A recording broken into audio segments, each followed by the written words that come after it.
Let the ads begin. Are you ready? Former Governor Roy Cooper made it official today. He is in the race for U.S. Senate.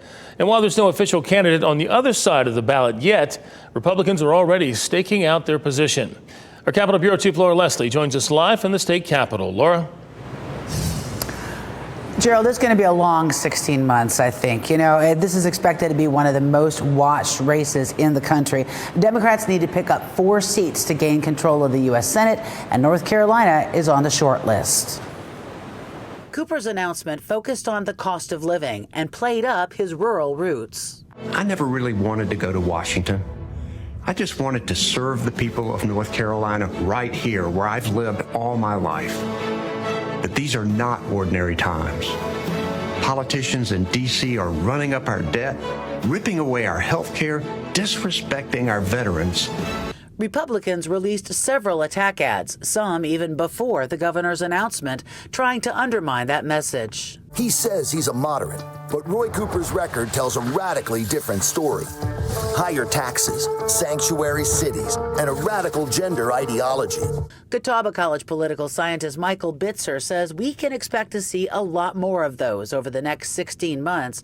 North Carolina is a must-win for Democrats and a must-keep for Republicans, so we can expect a lot of national attention and spending. We talk about how U.S. Senate races in North Carolina break the bank every year. I think this one is going to burn the bank down. I mean, there will be such an amount of money pumped into this state. We tried to interview former Governor Cooper today to allow him to respond to the attacks. He was speaking to national media today, and his campaign did not make him available to us.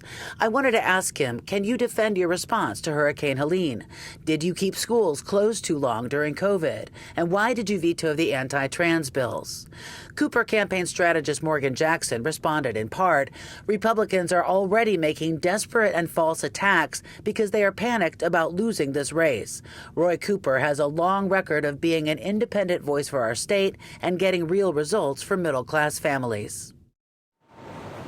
In the meantime, of course, we're awaiting that official announcement from National Republican Party Chairman Michael Whatley. He has not yet announced that he's running, but he has already received the endorsement of President Donald Trump. We're expecting to hear something from him at some point this week.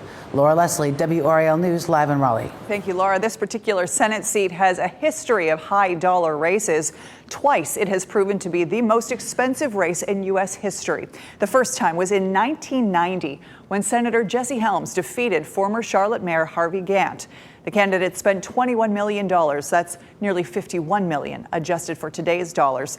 The next was 30 years later, in 2020. The contest between Senator Tom Tillis and Cal Cunningham ended with a total of $280 million spent.